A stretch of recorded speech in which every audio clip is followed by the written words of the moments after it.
Welcome to another episode of Rainbow Popcorn. We are 2 out of 3 brothers watching movies through a rainbow lens. Hello, Brett. Hello.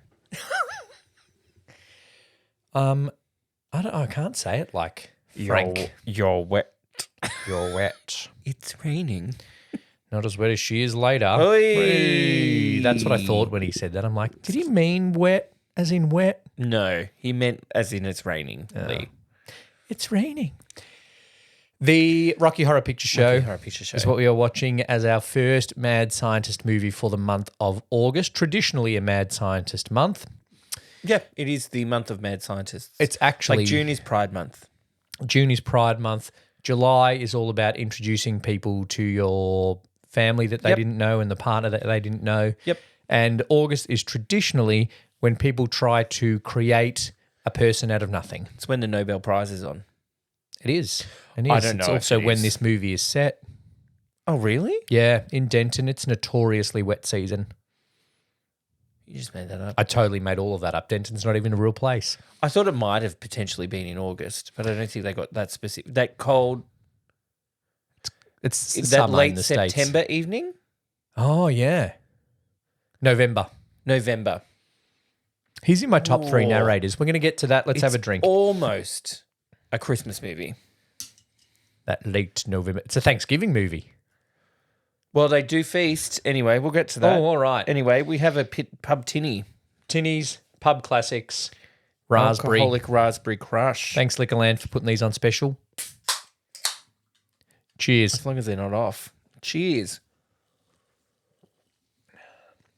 Is this the one I tasted once and actually thought it was off? Yeah, and I think it might have been a day past its use by at that point. But this is actually good. tastes all right. This is good. It tastes better than the last batch, I think. Well done, tinny. So, What does that say about us? This is much better than the last batch. that I drink too much. I don't care. Health is out the window. In this past week, I've seen reels that have said drinking white wine and champagne is good for you because it contains a lot of fruit. Yeah. And that 10,000 steps a day is too many. I give up. So I went and got KFC. I saw a thing that was 10,000 steps is bullshit. You should do this Japanese technique. I think it was Japanese. Maybe that's racist. Where you walk quickly for 3 minutes and then walk slowly for 3 minutes 3 times, and that's it. That's the same as 10,000 steps. Okay. I'll try that tomorrow. I don't know distance. Oh, it's 3 minutes. It's time, so not I've distance. done too many steps today because I've done 11,000 steps. I don't have a screen on my ring. Have the smart ring. Anyway, you know when they didn't count steps? At the Frankenstein place. Over at the Frankenstein 1975. 50 years ago this week. Correct. This What a movie time. was released in the UK. Originally, like a bit of, how it was made. People would know. Was a stage show. They might not. It was a stage show. Originally, it was only a 40-minute stage show as an experimental Okay. piece of theatre that Richard O'Brien wrote. I can see that. And then Jim Sharman saw the draft and was like, this has got potential, mate. Let's make it a thing. And then they got the very small space of the Royal Court Theatre upstairs in London Yeah. and put on the musical in 1973. Then Lou Adler, American movie producer, saw it in London and then saw the previews in the US before it started on Broadway. And the next day he bought the film rights. Very good. It's like, love it. Let's do it. And then signed it to 20th Century Fox. 20th Century Fox wanted them to cast pop stars. And Of the 70s. Wait. Pat Bennett. No, too early. too early. Olivia Newton-John. Actually Yeah. nailed that. Is this pre or post Grease? I don't know who would play Janet, though. It's pre-Grease. Post She wouldn't have- if just she'd- post Eurovision, where she competed for the UK British. Yes. If she'd done this, she wouldn't have done Grease, though. She couldn't have been If Sandy. she'd done this, she wouldn't have had a career afterwards. Yeah. I don't know. Well, Susan Sarandon managed all right. Yeah, but she wasn't Olivia Newton-John at the time. she wasn't. She was Susan Sarandon at the time, actually. Yeah. The casting of Barry Bostwick and Susan Sarandon was the one kind of thing that they let Fox convince them to do, cast Americans in the two leads. But the main cast outside of that was from the British stage, which was Richard O'Brien, who also the Rhoda as Riff Raff, Tim Yes. Curry as Frankenfurter, Patricia Quinn as Magenta, Little Nell as Columbia, and Jonathan Adams played Dr. Scott in the movie. Yeah. On the stage, he was the original narrator. Right. I think in stage version that I've seen, Yep. Eddie and Dr. Scott are played by the same person. Yes, they are traditionally. Thank you for But- confirming that.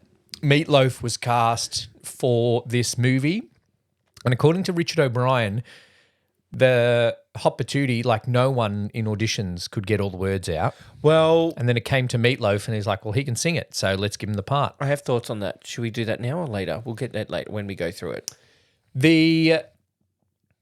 There were a lot of people interested in Frank, though. Bowie. Bowie, Was it famously. Bowie? Yeah, David Oh, Bowie was there you go. interested. Lou Reed was also interested. I don't know enough about him. And Mick Jagger was very interested to the point where he offered to buy the film rights Wow. Okay. so that he could play Frank Furter, but they declined all of that, which is ballsy. In 1975, to decline David Bowie and Mick Jagger is ballsy. I just thought of something. What? This is so off topic. But Okay. what if there was a Muppets Rocky Horror They've talked about that. and Brad and Janet were humans Yeah. and everybody else was Muppets? I'm sorry, Miss Piggy as Columbia, Yeah. hilarious. Yep. But How'd you do it? we've talked That's like- we've talked about this. Oh, have we? Yeah, because we were Oh. like, Kermit would make a great Brad, but not a very good Riff Raff or Frank. That was not my best Kermit. Unless Frankenfurter's the human, I think Frank is the human. because then it becomes racial. And then it would have been great. Tim Curry in Muppet Treasure Island is great. Animal is Eddie. Yep. Anyway, and then you already have a scientist, don't Yeah. you? Yep. Yeah, cool. Have to have the scientist and Beaker, though, together playing Dr. God, Scott. that's so good. Anyway, off topic. We'll continue with the actual movie. So some other things about the movie, that was the casting. Costume designer Sue Blaine, even though the movie and the show is written as a tribute to B-grade horror from the 30s through to the 60s, Sue Blaine didn't really do any research. But Great, winged it. they filmed at the same studios as Hammer Films, famous 60s horror studio filmed at, and Oakley Court, which is the house, was used in a lot of Hammer Films productions, Yep. including 3 Frankenstein movies, a Dr. Jekyll and Mr. Hyde movie. So there's some mad scientist connection there as well. And still nobody could fucking dust it. No. She did no research, but nailed the look of the movie, and she claims inspired the fashion of punk rock with the torn fishnets and And the leather jacket. and the makeup and the hair and stuff like that. She claims that she No. Oh, well. inspired a lot no. of punk rock fashion. The I don't know you or enough about the history of punk rock fashion, but I still disagree. yeah, well, that's what she says, and she did it. So, yeah, Hammer Films was Oakley Court used Hammer Films a lot. So the Frankenstein adjacent films that they used for, they never made a Frankenstein and they never made a Dracula, but they made Frankenstein's Curse or Dracula's Child. The Curse of Frankenstein. They also made The Evil of Frankenstein and The Horror of Frankenstein. Gosh. They made The Two Faces of Dr. Jekyll as well. So a lot of B-grade mad Adaptations scientist of the- already happening at Hammer Right. Films. Yes. Another interesting fact, Yeah, okay. Meatloaf can't ride a motorbike. Now because Okay. he's dead. But in 1975, he couldn't either and never could. Could he play the saxophone? I don't think so. No. And That's interesting. I find that interesting because motorbike's such a big thing. Like there's so many motorbikes in so many of his songs, and it's such a part of Eddie. But he couldn't ride one, and so they rigged up like a wheelchair with a camera and a handlebars to make it look like he was on a motorbike when he was doing all the riding in that song. Wouldn't they just get somebody else to do it? Well, they did get a stuntman, but they also then put him on this rigged up wheelchair, and that wheelchair setup injured both the stuntman and Meatloaf. Oh, he was on a very interesting season of Celebrity Apprentice that now you're not allowed to watch. Okay. Well, no, you can't because the fucking look who hosts it. Anyway, we're not going to get political. Okay, yeah, okay. But it was a very interesting season. Had Gary Busey on it as well. Who's So they're my fun facts about it getting good. made. I think, well, obviously, its claims to fames aren't its initial reception and its box office success and its award season success either. No. Because it is a cult movie. It was not well received when it was released on August 14th, 1975, 50 years ago this week, as I said. Yeah. And then it was released in September 1975 in the States. Wikipedia, I've copied and pasted, I'm going to admit. Wikipedia generously said, initially received mixed to negative critical reviews. People panned it. I think because it is low budget and it's very different, ahead of its time, Yep. like, Low budget, like 1.2 million. yeah, I think that you can't, it would have been like nothing people had really seen before other than very, B, D, E, Z grade stuff. Well, there's a whole lot of things that I think people wouldn't have seen before. I don't think this kind of homage is really a thing. Like there's not a lot even now in the 50 years since, not a lot of this kind of homage has come out. It's a movie musical, which is divisive enough for an audience. Yep. It's horny. It's very sexual. And It's R, right? it would have been Well, R you at see the time. tits. It's very sexual, but not only very sexual, very queer. Yes. Like that's what- Susan Sarandon is the least bi character in this movie. Yeah. And all she does is make out with Columbia in the pool. Sorry. And it's so ridiculous. So there's all of that going against it in terms of movie box office, which I don't think is quite as against it on a theatre stage. Yeah.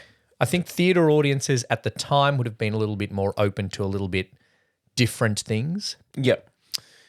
But it has found its groove and it has achieved a cult status, largely because of midnight screenings. Yeah. So the biggest cult thing with this is its midnight screenings that I have not gone to. It's on my bucket list. I got to go to one. We tried to have one, but when we go in the 3 years studio- to America. oh yeah, the studio that starts with D weren't going to let us. Yep. There's a lot of talk No, about I've them just- not letting people screen movies at the moment. Sorry, I couldn't think of it. But then I remembered where I watched it. So yeah, I think that's the, starting after its release, and then they did the midnight screenings the next year in 76 in New York. And then that's the thing that keeps coming up. Well, and that theatre is still showing it. Yeah. So it's been showing it at least once a year for 50 years nearly. Which makes it hold the record of the longest theatrical run in history, which I think Yeah. is a little bit of a stretch. A little bit of a one stretch. screening a year. Well, I guess it's more than one screening a year because, like, if the Waverly Theatre in New York, which is the one that famously started it, shows it once a year, then there'll be another whole bunch Yeah. around the world that show it. So there's probably, a screening once a month somewhere for the year. Yeah, and I think it's interesting to me that the movie itself has cultural references or is referenced in popular culture a lot. Yep. But then the the tradition of the dress up midnight screening itself is also referenced a lot in popular culture. Yeah, so it's yeah, yeah. the movie itself and the tradition of the movie. It's interesting. Yeah, we really should go Like to Dr. Hibbert going to the film festival in Springfield thinking that they're showing Rocky Horror and he's dressed as Frankenfurter. Yeah. That's that. Yes. Not so much. So the people dressing up Yes. is referenced as much as the film itself. Yeah. Yeah. Yeah. The shadow casting is really interesting. I don't think there's really many other movies at all that do something like that Yeah. with the audience participation stuff as well. A lot of singing along, which people love. And There's a scene in the movie Fame where they go and do it. I don't know why that just popped into my head. oh yeah. Yeah. And we'll add that to our list. It's a very theatre nerd thing to do. Yeah. Not just movie nerd. Like there are movie nerds, but this is an intersection of movie nerd and theatre nerd, I think. Yes. You've seen the stage show twice? Just the once. Oh, I haven't seen it at all. It was a very good one too. The only And- stage show I've seen is the one in Glee. Problematic. Where they changed the. Sorry. Yeah. Yeah, let's not go there. So, 1.2 million budget, and over the 50 years that it's been screening, its box office is 166 million. So that's fine. That's great. But sure. it makes a lot of, They're all still nearly alive. yeah, Meatloaf. I think it's just Meatloaf. Yeah. Of the mains. Tim Curry. I don't know. I was a bit nervous watching this. Yeah, that's a bit sad. So, yeah. I don't know what more we can say about its cult status. So, Yeah, should we just talk about let's the movie? talk about the movie. So, we open on a rather special night. It's one of the no. It's The opening is interesting to me. Like it's low budget. low budget lips. So there's a wedding, and Brad and Janet, Barry Bostwick and Susan Sarandon, are guests at the wedding of Mr. and Miss science Mrs. fiction? Ralph Hapshat. Science fiction double fiction. Oh, science fiction double feature. Yeah. Patricia Quinn was quite annoyed she didn't get to sing it for the movie because traditionally, Yeah. Magenta sings it for the stage, but it's her lips and Richard O'Brien's voice. Yeah. And I think Richard O'Brien's like, well, I fucking wrote the thing. Yeah. I'm the reason we're all here. I want to sing it. Yeah. I think it's good. It's a very good song. It very much introduces the homaginess Yeah. of it. And then we do get into the wedding of Mr. and Mrs. Ralph Hapshat. A hour ago, she was playing on Betty Monroe, but now she's Mrs. Ralph Hapshat. What a name. And the acting is suitably daggy. I love Ralph it. is, I love the. I don't know. Yeah. The fake Looks punch. like you're next. Oh, how Ooh. you going? And he doesn't waste any time. Once Janet catches the bouquet, Yeah. he's like, well, Well, what better place to propose I'm going to have to propose to you in a cemetery while they're getting ready for a child's funeral inside. through song? Through song. Yeah. And lucky I have this piece of chalk in my pocket so I can draw a love heart on the church door. Funny. There's a couple of clunky lines in that bit though before the song, just before we go forward. The script is very well written through the whole thing. There's a lot of subtlety to the script. Yep. The clunkiest line that I think I found was, "You two have been inseparable since we met in Dr. Scott's refresher course." Yep. Just like, here I'm telling you how we all met. This is how we all met, and it has been a while. And Dr. Scott is a character in this movie. You will meet him later, audience. Wink. Yep. So they do the song, and Great song. great song. Damn it, Janet, I love you. I liked the lyrics of how they found ways to rhyme. Damn it. Oh, except Janet. for exam it. No, I like that because it's so bad. When we met in his science exam it, Janet. and And then because it's not as impressive when you're just rhyming Brad, yeah, Dad, Mad, Glad. Yep. You know what I mean? damn it, Janet. Exam it. I love you. They then decide to celebrate their engagement by going to visit the aforementioned Dr. Scott, Yep. their old high school science teacher. So they drive their car And that's through what a I did. thunderstorm. Yeah, when Shane said yes, I was like, you know who's going to love this? Mr. McKean. Haynes. Oh. He is going to be all over this. He is definitely going to celebrate with me, but they do get lost, Jesus Christ. Yeah. and They almost look similar. they know Anyway. that when they find the glittery dead end sign. I just love that they're driving in a thunderstorm listening to Richard Nixon's resignation. I Yeah. don't know why I find that so funny, but I find it really funny. I don't know why it's in there. I have heard an interview at some point about why Richard O'Brien put that in there, and he found it funny as well. And I don't know why. I don't know why I find it funny. So they get to the dead end. The motorcycles have all passed them, and they can't work out where they came from because this bedazzled sign says dead end. Then they get a flat tire as they're trying to turn around. And, What was that bang? and even though they're moving backwards, Brad stops short Yeah, and just puts his arm out suck 'em up. over Janet's boobs. Just for everybody listening, what's going to happen in this is Lee's going to actually talk about the movie, and I'm just going to jump in, quotes. like watching it at a midnight screening. I'm just going to jump in with quotes and little sing songs. And then, damn it, I knew I should have gotten that spare tire fixed. And he hits the dashboard, and that scares Janet. She's a little bit on edge at this point.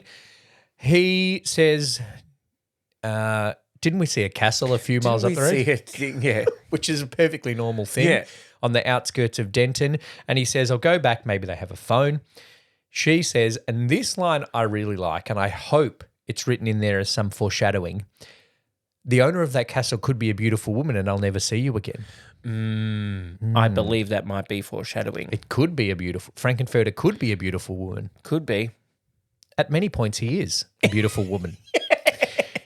And so they go back, and then straight away they're like, this house is creepy as fuck. Let's sing a song about it. Let's sing a song and call it The Frankenstein Place. There's a light all around the Frankenstein place. And it is the curse of Frankenstein, the horror of Frankenstein. all the Frankensteins except legitimate ones. Except the real Frankenstein was filmed there. And then Riff Raff has his little creepy moment singing in the top window, but then runs down the stairs to be able to answer the door. Yeah.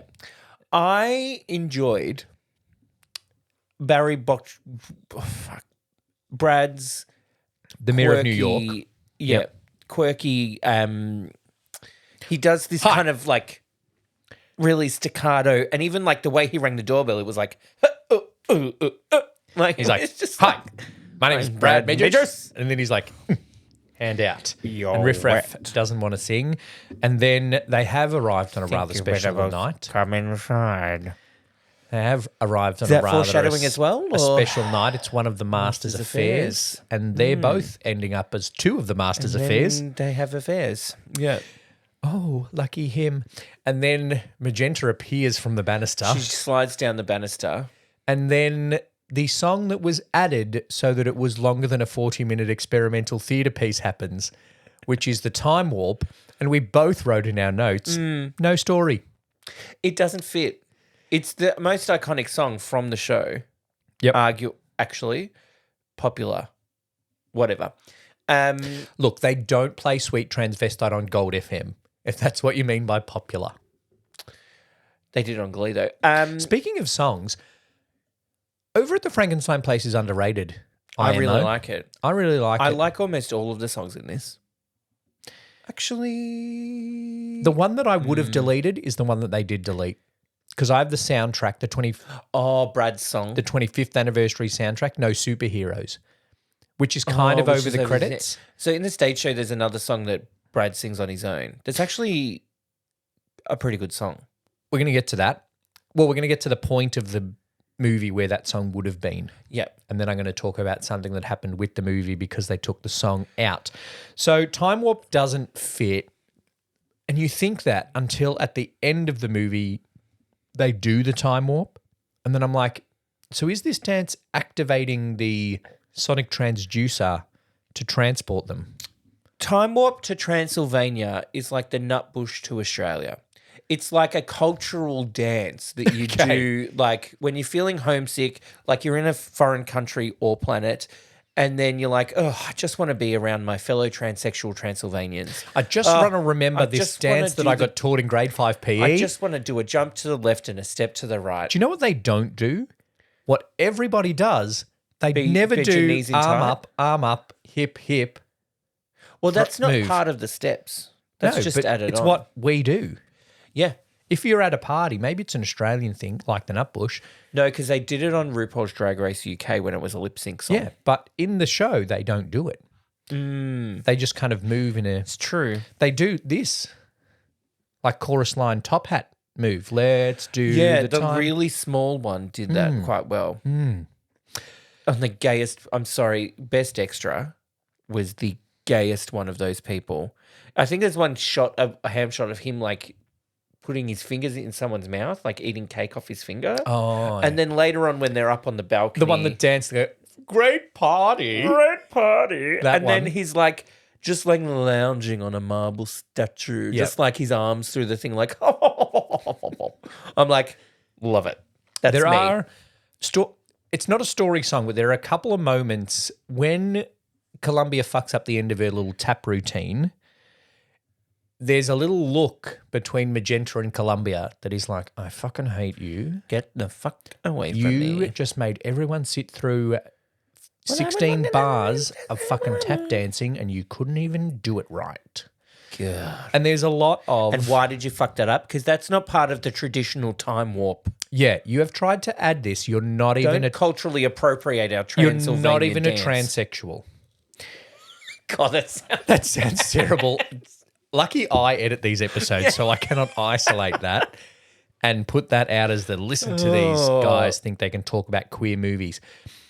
There's a lot of little looks at each other and little moments where you see like, yeah, Magenta and Riff Raff, they fucking had enough.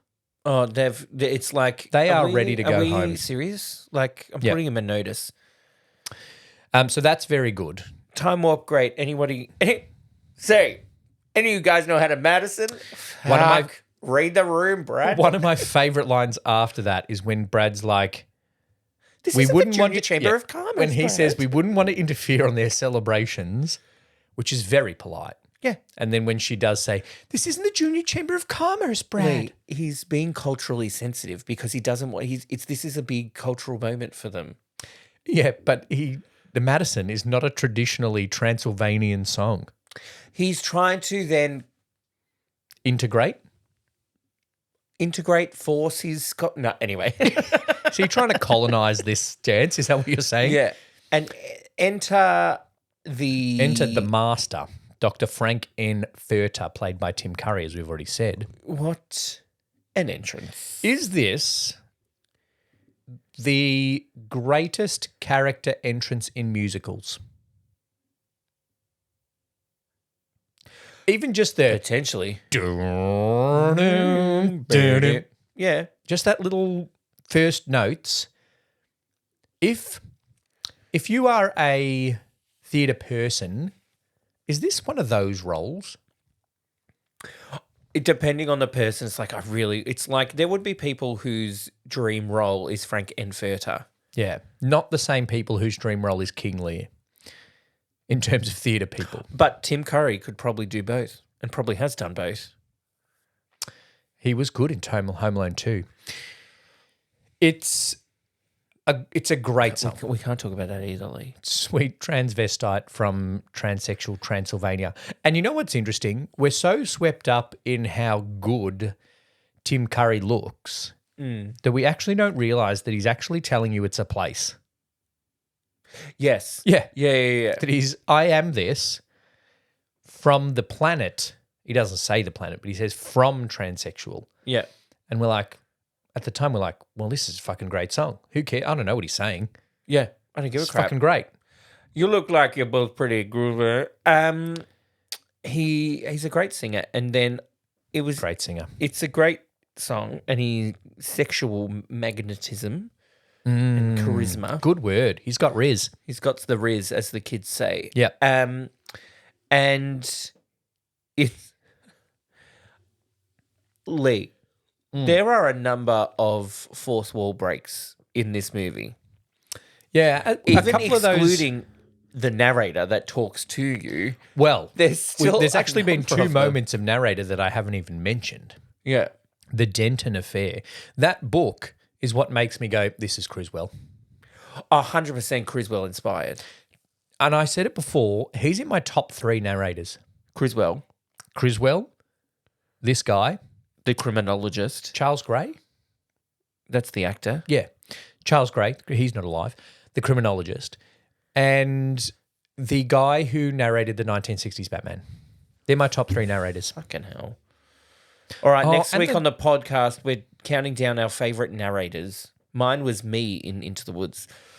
I was going to say narrator, but that's a voiceover artist, the guy that does the introduction to the Zarzov Brothers podcast. Yeah, great voiceover work there. Yeah. So in Sweet Transvestite, he looks at the camera and Yep. goes, "You looks like your pro's pretty groovy," and then pulls a face like, "No, they're fucking not." Yeah, we already know they're not, by the way. I like that fourth wall break, Okay. right?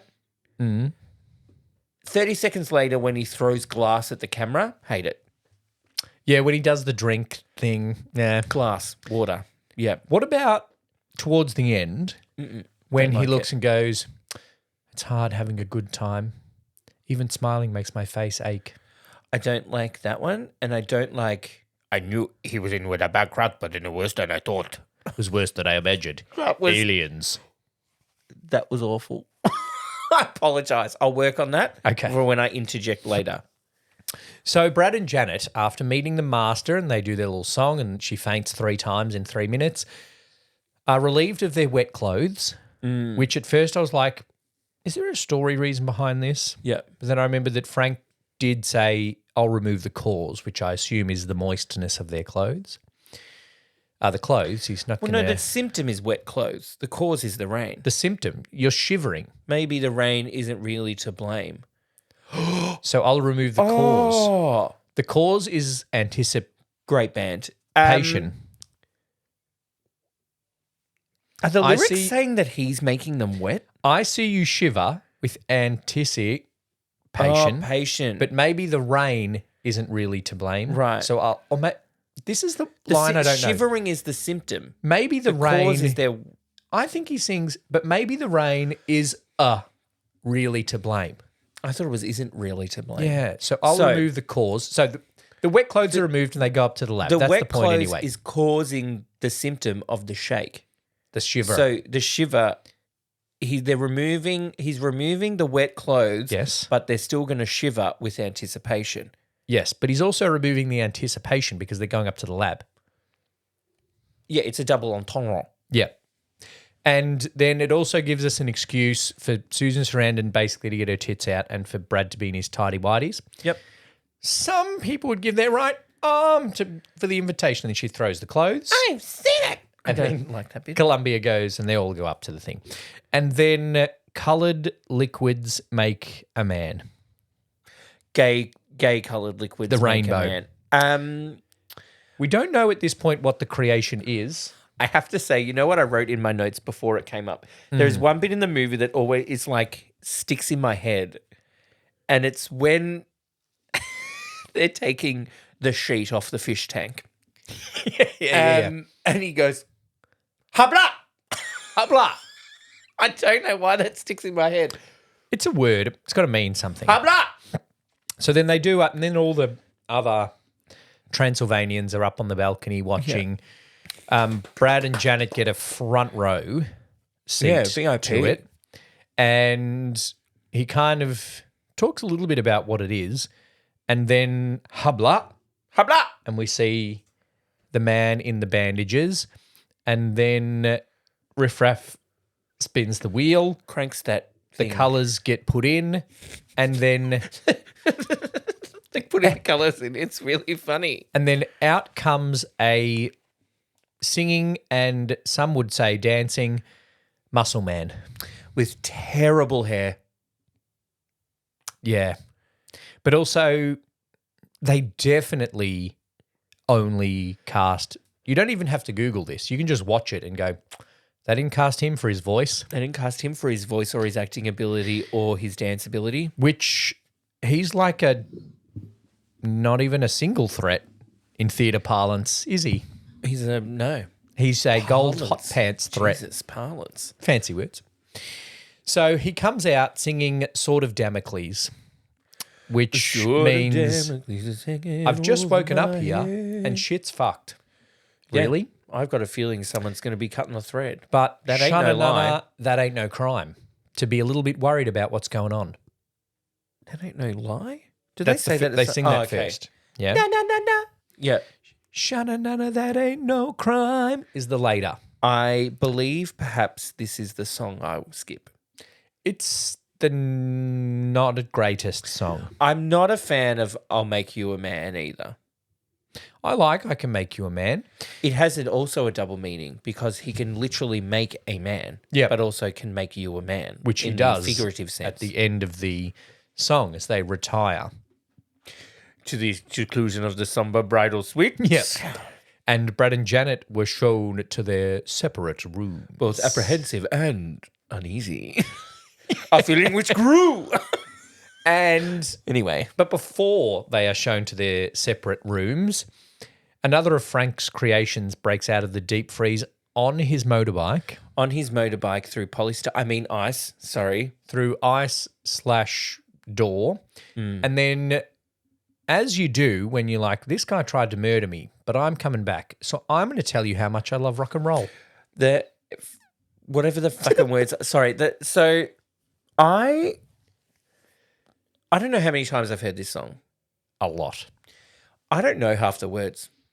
My hands used to swim from the perfume I smell. And then there's one bit. My hands kind of fumble. I don't think we can sing too much. I think if we keep singing, Disney's going to sue us. Carly who's singing his very last song. When you're underrated, you're trying to sing along. When it really was mad. You get it. We get it. But there's one bit that's like 4 words in the space where there should be 1. And I'm like, that just sounded like, I'm like, I still don't know what you're saying, Meatloaf. No, most of them. I'm not going to sing them. But also, you don't need to know what it's going on because this is also another song that has no story point. No, it's like, let's make Meatloaf look good. It's just like we need to give Meatloaf a song and we better make it kind of rock and roll and put a motorbike and a saxophone in there. But really, it's just like another of Frank's creations singing about how much he loves rock and roll and Saturday Night. I mean, whatever happened to Saturday night? I That's actually true. watched this on a Saturday night. I watched it on a Friday night. And this is one moment where there's the subtlety of the script and Frank just says one from the vaults. One from the vote. And then you're like, oh, okay, so Rocky's not his first experiment. He tried something on Eddie, and that's further built on later when he said, do you think I made a mistake splitting his brain between the two of them? Because both of them are dumb. So he kidnapped Eddie he got mixed up with the crowd of aliens and then fell in love with Columbia. Yep. And then Frank took half his brain. Yep. And then put him in the deep freeze and then hatcheted him to death because Frank didn't like rock and roll and was quite happy to not worry about what happened to Saturday Night. He didn't give a shit. Brad chooses that moment to be like, yeah, but can I make a phone call? God damn it. We just want to use your phone, god damn it. Ooh, the language. Brad, the language. And then they are shown to their separate room and Frank disguises himself as each of them Quite convincingly, too. and takes advantage of them separately. Although neither of them put up much of a fight. They do initially, but they're not for long. But then they're like, But that is the sexual magnetism that is Frank and Furter. that is the Riz. I like, and it's quite clever and funny that the script is the same for both. Like he says the same things to both Brad and Janet. And one of the lines I like is when Janet says, what have you done with Brad? And Brad says, what have you done with Janet? And then Nothing. Frank goes, nothing. Why? Do you think I should? Great. And then at the same time, Riff Raff and Magenta are tormenting Rocky, which we get those little hints. Like he belts Riff Raff earlier. Magenta's had enough. Riff Raff's like the fucking master. It's one of the master's affairs. Like he's a master. And then Rocky breaks free. And the creature is loose in the castle grounds. Magenta is releasing the hound. Can I say one thing that's funny, but it's also a bit dirty about that scene? When Frank is going down on Brad. And Yeah. he gets and halfway he goes, through, he's like, on my marble. yeah. It's like, I was like, I don't think I'd really noticed that before. But I was just like, oh, okay, that's I a certainly didn't notice it on my first watch when I was 17 years old. lot. Well, if you were 17, I was a bit younger. Well, I first watched it because my friend at the time said I should watch it. This is before we both came out too.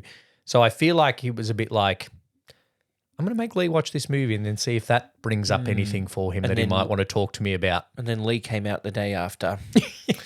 Like Lou Adler. The day after, I was like, I'm on I board need with it. this. I'm on whatever this is. I'm doing it.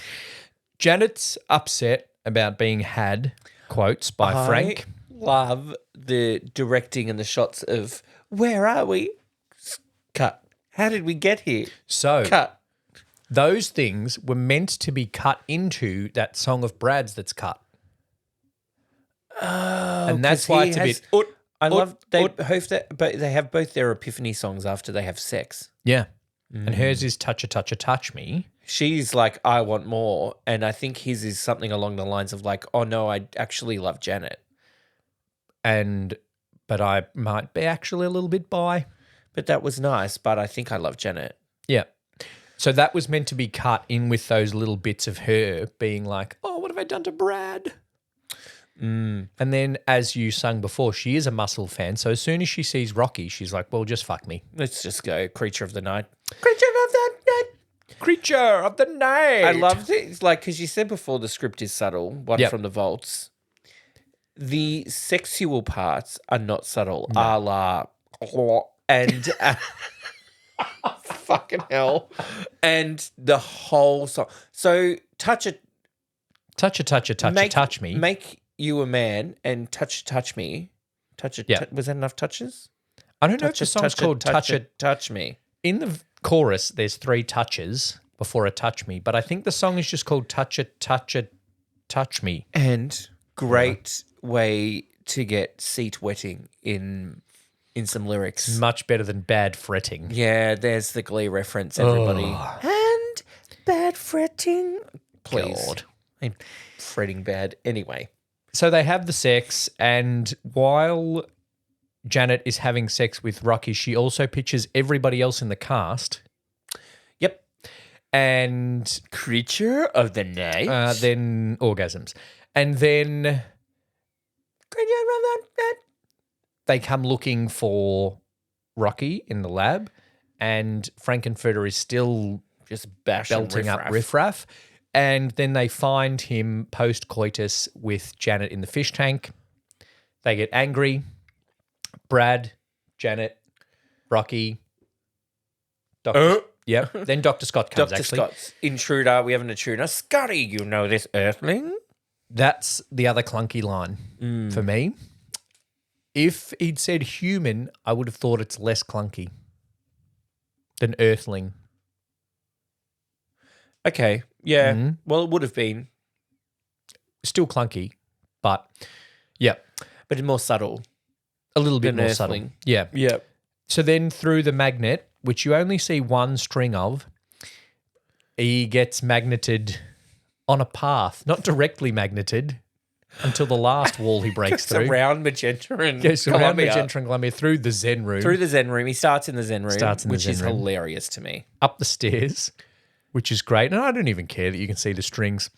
No, And- because they didn't have the budget to hide them, so I don't care. But I also think they were just like, people are going to think this is fucking stupid anyway, Yeah. that he gets magneted around a I staircase. just want to know if he was not in a wheelchair, how they would have got him there. They would have gone and found him, found him, you know, but it's like, They might have needed another song and dance number to get him into Yeah. the elevator. yeah. So he's up there, and then Brad, Janet, Rocky, Dr. Scott. Dr. Scott. Rocky can't talk. That was good. That was good. Rocky can't talk but can sing. He can sing and dance. Well, he can sing and move his body. Yes, what some would call dancing. Then they talk, right? And they talk about Eddie because that's why Dr. Scott is there, not because of what you Americans call the FBI. You mean? Looking for the UFOs. And that's when we're like, are they aliens? He did say Earthling moments ago. Yeah. And he did say he was from transsexual. Then all of that is interrupted by Magenta leaving her bedroom where she was cuddling Columbia to announce that dinner's ready. Dinner is prepared. That's so good. And that's another moment of like, fuck Frank. Because Frank looks up at her and goes, thanks. And then she's just like, well, fuck you. Somebody made this dinner I'm announcing for you. And I was just expecting an intruder, so there's a place sitting there without a chair. Yeah. And instead of using the lift, I'm going to walk through the hole in the wall that was just created to ring the gong. Dinner is prepared. So they go for dinner because, of course, why wouldn't you? I mean, it's one of the Master's affairs. It is. Well, this is the second of the Masters' affairs. What time is this dinner? Third or fourth if you count Brad and Janet. Who knows? Midnight? Oh, when did the time warp clock go? No, I don't care. That's fine. I mean, I care, but I'm not going to worry about that. Raf and Magenta are shit servers. I love it though. Which is another hint of how much they hate Frank, but the fact that they're also not servants. Like they're accompanying him on this mission to Earth. They're not servants. It's like Joseph Gordon-Levitt pretending to be a high schooler in Third Rock from the Sun. It's exactly like that. That's a long bow. And happy birthday to you. One of the funniest things is when Riff Raff just pours the wine and then just takes the bottle away and keeps pouring and just pours across the table because he cannot give a fuck. And Rocky is drinking wine out of a jam jar. It's like a hipster party. But then it's not a hipster party because they're actually eating Eddie. Yep. But before that, a couple of things before that. The song about Eddie. When Eddie didn't like his teddy, you know he which wasn't a cook. Starts with one of your... I knew he was in a bad crowd, but it was worse than I expected. Imagined. Aliens. That's after Frank calls him, or should I say, Dr. Von Scott. What are you implying?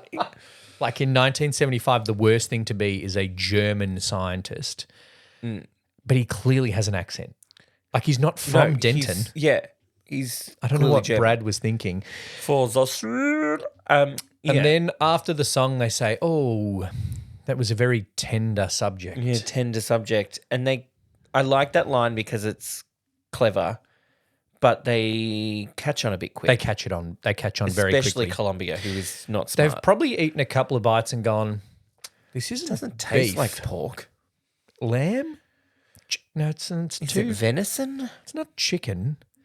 We do have castle ground, so maybe there's deer. Oh no, it's Eddie, Oh, with a really bad. the dummy that's in the coffin / table is bad. But that, Glad they put his clothes back on so we knew it was him. yeah, it is a bit of a reveal and it's a bit scary, and that causes Janet to jump into Rocky's arms, which Frank gets very jealous about, and the slap is full on Yeah, that was good. from Frank slapping Janet, and then we get into Great song. Wise Up Janet Weiss. Oh, it's a good song. You better wise up. Your apple pie don't taste too nice. Oof. What a euphemism. But This is like also 25 years before American Pie. Jesus. I don't know how to react to that. Euphemism. Well, one's a euphemism and one's an act of fucking a pie. No, but he fucks the pie because his friends they're like, Yep. What's pussy like? He's like "Well, fucking a pie." Warm apple pie. Yuck. Yeah. And then he drops an F-bomb. Yeah, the one F-bomb. A mental mindfuck can be nice. Dum, ba-dum, ba-dum, bum, and then they're back in the lab. And then how does the song... And then she cried out. Is that how that ends? And then she cried out, "Ow!" And they're frozen. And that's as if my we're- wheels. I can move my wheels. He does this. It's as if we're glued to the spot. You are. So quake with fear, you tiny fools. And then they start to talk about science. And Dr. And then Scott it loses me. talks about, he thinks this is some sort of audio vibratory physical molecular transport device, You mean? which is a great name. I got to get it right. I wrote it in my notes. Audio vibratory physiomolecular transport device, That was close to what you said. which is capable of projecting solid matter through space and perhaps even time itself. You mean, yes, Brad, something me in my high school science laboratory yeah. have been working on for quite some time, at least since you were a freshman. Then they're going to send it to another planet, Planet Schmanet Janet. And then we get a little almost reprise of Wise Up and Janet Weiss. Then they Medusa them. You're a hot dog. But you better not try and hurt her. Hurt her. Frankfurter. Which Frankfurt, You're a hot dog. yeah, Frankfurt is a hot dog. And then I love that it's like, and then she's like, you're a hot. That's enough. You're right. Nah. Do you know what I love? I love. Then Rocky's just standing on the balcony, just like think a pose Yeah, yeah. for no reason. And he's like, yep, freeze him too. And then Columbia starts to say something and then he just nods as Riff Raff. Riff Raff's like, yeah, I've had enough of this bitch too. Then the Because she floor started show. making sense. And what of the floor show in an empty house in the middle of the night? This line, what diabolical plan had seized Frank's crazed imagination? What indeed? And then this is why I love when people do narrators and just like take the piss out of it a little bit. Because it said, from what had gone before, there seemed no doubt that... Oh, I've forgotten that line. That's great. Really left an impact on you. Yeah. There seemed little doubt that... Anyway, it'll come to me halfway through the next episode that we're recording. They go into Rose Tint My World, Rose in my world, keep me safe from my trouble and pain. which is all of them just being like, fuck it, I'm horny. and Really? now Rocky's lack of dance ability kind of works because you're not meant to be able to dance just if you been demedused. Everyone else can, though. Except Like Brad. Barry, he couldn't Barry walk to start Bostwick with. can get his Leg was leg up up. there. Well, we saw that in a previous scene too. like this. Oh. At one point, I think part of why Brad can't walk is because Susan Sarandon full stiletto heels him in the toe. That's hilarious. And if you watch it, you can see that he kind of limps. They left that take in. You're a one and a name. So Rose Tin My World goes into Wild and an Untamed Thing, which then is the floor show. And then Riff Raff and Magenta are like, no. Whatever happened to Frey? Don't know why I said that like Cher, but And then he's like, we're going home. We're going back to the planet of transsexual in the galaxy of Transylvania. because your lifestyle's too extreme. Yeah, I'm your new commander. You know I'm a prisoner. And he's like, no, wait, I can explain. And then he sings I'm Going Home, which is a very emotional song. And then they all fall into the pool. Going home. And don't dream it, be it. Don't dream it, be it. And Riff Raff's like, Also quite presumptuous. yeah, no, How sentimental. I'm going to laser you. Yeah, you're getting zapped, dickhead. Getting zapped. I And Rocky, thought you liked them. They liked you. They didn't fucking like him. Fair enough. They didn't where like has him. she been? yeah, She's preparing dinner, I guess. or making out with Or making out with Columbia or going, what the fuck's this guy in a wheelchair doing in our room? Yeah. Then they laser him on the RKO Radio Pictures Yeah, great. spire. Because King Kong was made by RKO. Yes. And so the monster is carrying the damsel in distress Yep. upwards. Then they both King get Kong. lasered, and then Columbia loses it, and she gets lasered too. Yeah. And for the second time tonight, Dr. Scott is okay with murder You're all right by me. because he also said, perhaps it was for the best about Eddie. About his fucking nephew. That's Sings great. a whole song about how shit his nephew was, and then the end goes, yeah, maybe it was right that you killed him. Actually, I don't disagree with your actions. And You're okay by me. that's why Riff Raff goes, get out. Like, Go. Just go. Ow. Because then they do the time warp in a little incestuous kind of way. Yep. I think to activate the house. That's how I'm going to jam the story of the time warp in. Well, they are warping through time itself. Yeah. There you go. Yeah, that's what I mean. And I love that their spaceship is a mansion. Yeah. And if you look closely, it lifts up, but you can still see the house Yes. in the smoke. Yeah. But that's okay. Then they're left laying on the ground in the aftermath of the house and going what up. about these creatures? Called the human race. Called the human race. Crawling on the face. And it's a good shot when he leaves and he turns the light off and just the globe is lit up.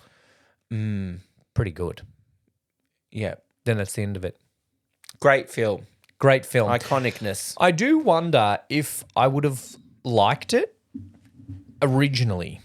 Like if I didn't watch it knowing it was an homage / tribute and knowing what I knew about a bit like B-grade horror, Yeah. would I have liked it originally? I feel like I would have liked the songs. Yeah. Actually, probably like the first time I actually watched it when I was teenaged. Yeah. I liked the songs, but didn't fully get what the hell was going on. Also, I think we had one version of it where the audio didn't work right near the end. So I actually missed Riff Raff being like, we're aliens, I'm taking over, fuck off. Yeah. So that probably also didn't All help that point with was lost on you. on the VCR, that audio was thing when we recorded it off Channel 10. The more I watch it, the more on this rewatch particularly picked up on the bit of the themes of like, I think, right? Are we wearing the same jeans? Sorry.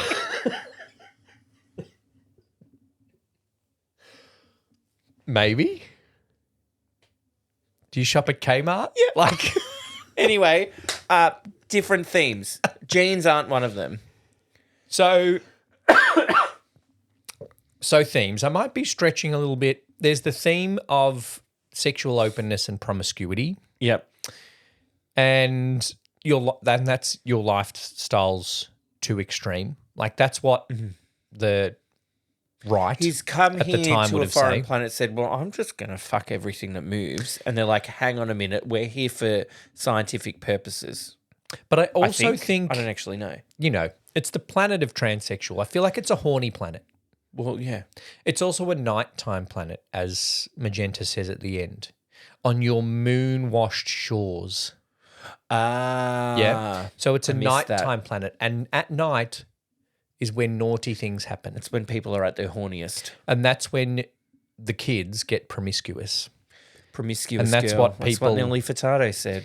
That's what people are worried about in the 70s. Their children going out and, being trans or whatever, I don't know, something people are worried about, having sex with people and sleeping just because this person has beautiful pearls and makeup and fishnet stockings. I'm going to have sex with them. Yeah. It's a tale as old as time, really. I mean, Beauty and the Beast.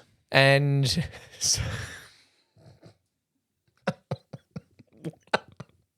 I mean, yeah, I did say tale as old as time. That one's on me. that does kind of work Yeah. as well. There is a Beauty and a Beast, and there's kind of kidnapping and Stockholm Syndrome. The Beast does have Riz too. Well, yeah, he saves her from wolves. And there's also a lot of like Frank is looking for acceptance, which when you think about the fact in recent times Richard O'Brien has come out as non-binary, there is a lot of that in this script as well. Yeah, and I think it's like, well, that's the big song is like, actually, I'm kind of lonely. Yeah. And like sex is great, but I'm a little bit lonely. But I wanted to be like Fay Ray, but he's But I'm a man. Frank, so he can't be. And that has caused a lot of loneliness, which is probably why I treat people like shit around me. Yep. We have just psychoanalyzed Frankenfurter. There you go. And I'm not a criminologist. And that's the point of literature, everybody. I used my brain. So there's that too. There's don't be promiscuous, because that's what people are worried about in the 70s, is that free love is still hanging over from the 60s and my children are going to have sex with whoever they want. Yep. And that's why what makes Frankenfurter the baddie in this movie, and Riff Raff is being like, no, we didn't come here for horny reasons. We came here for people invention reasons. And to grow people? To grow people, but not to grow people for sex. No, you just made a hot man. Yeah. We were just going to make humans. And then there's the irony of them being like, you're being too sexually promiscuous. That coming from the very incestuous couple is a little bit ironic. Yeah, but that's normal in transsexual. Okay, on the moon-washed shores of the planet of transsexual in the galaxy of Transylvania. Yep. That's the movie. Great That's movie. the themes, ticked all the boxes. What's the gayest Easy moment in to this watch. very gay movie? I think basically from about 20 minutes in when you meet Frankenfurter to the end, or probably when they have sex. Is it the pool orgy? Maybe it's when the two men have sex. Frank and Brad. Or when he makes a man to have sex with. Maybe the whole "I Can Make You a Man" song. Yeah, where He does carry the Charles Atlas basically seal of approval. runs through every muscle runs through is an interesting choice of term, Lee. Every muscle on Rocky's body. Yeah. That, sex. That's the gayest song. pool orgy. Pool orgy. That's the queerest. Pool Like orgy. gay man on man is Yeah. that "I Can Make You a Man" song, followed by, I assume, Sex. the sex Well, in he the is tired somber afterwards. bridal suite. The Rocky is having a nap afterwards. That's so. true. Another segment we're going to add, and I don't know if we need to do it for this one. Is there a gay icon you would have cast in this movie instead of somebody else? Besides Olivia Newton-John? We have already said Olivia Newton-John. Was she a gay icon in 1975? She was at Eurovision, I She was guess. at Eurovision. She lost to ABBA, but anyway. Yeah, that's a tough competition. Well, I that's can't think of another one. I mean, it doesn't need it. It has made them all really gay icons. I mean, like if it wasn't for Rocky Horror, Richard O'Brien wouldn't be cast in that other gay icon movie, Spice World. Yeah.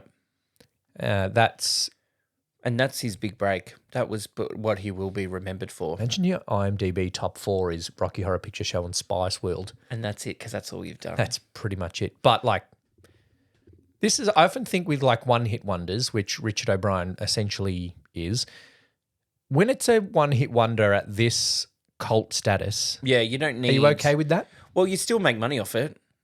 It's true. Like when Glee buys all your music to make a thing, Yeah. you're going to get money off it. And Well, when and you do a little cameo in whatever, Well, you're gonna surely, get money off it. like when they do it on RuPaul, they get Richard O'Brien or Patricia Quinn out for it or something. None of them have been on it. Ah. Patricia Quinn, one of the drag queens impersonated her. Yep. Didn't Terribly. like it. Well, no, it was terrible. Basically her whole thing was like, I did too many drugs and I can't remember anything. Oh. Wasn't funny. And then she was also American. Anyway, it was terrible. She went home that day. Do you think it launched Susan Sarandon? I don't know. She did get pneumonia. Not that that's related, but I think she's obviously then gone on to have the biggest career post this. Tim Curry. Well, I think her career is bigger than Tim Curry's. Tim Curry was it, and he was in Home Alone 2 Lost in New York and Muppet Treasure Island. And Clue. Whereas Susan Sarandon's had 5 Oscar nominations. Okay, then Susan Sarandon wins. Barry Bostwick was on Spin City. And he was in one episode of Scrubs. And he was in an episode of Glee. Yeah, he was, with Meatloaf. Yeah. Yeah. The Rocky Horror one. The Rocky Horror episode, Yeah. which we won't talk about. Mama, I'm a wild and a tempting. Any further thoughts on the Rocky Horror Picture Show? It is a mad scientist Habla! movie. He is mad. He's Definitely mad. He's a scientist. His own ego and So he's got the tropes of ego. yep. There's not so much a warning, but riffraff is you've gone too far. Is Eddie the warning? No, No.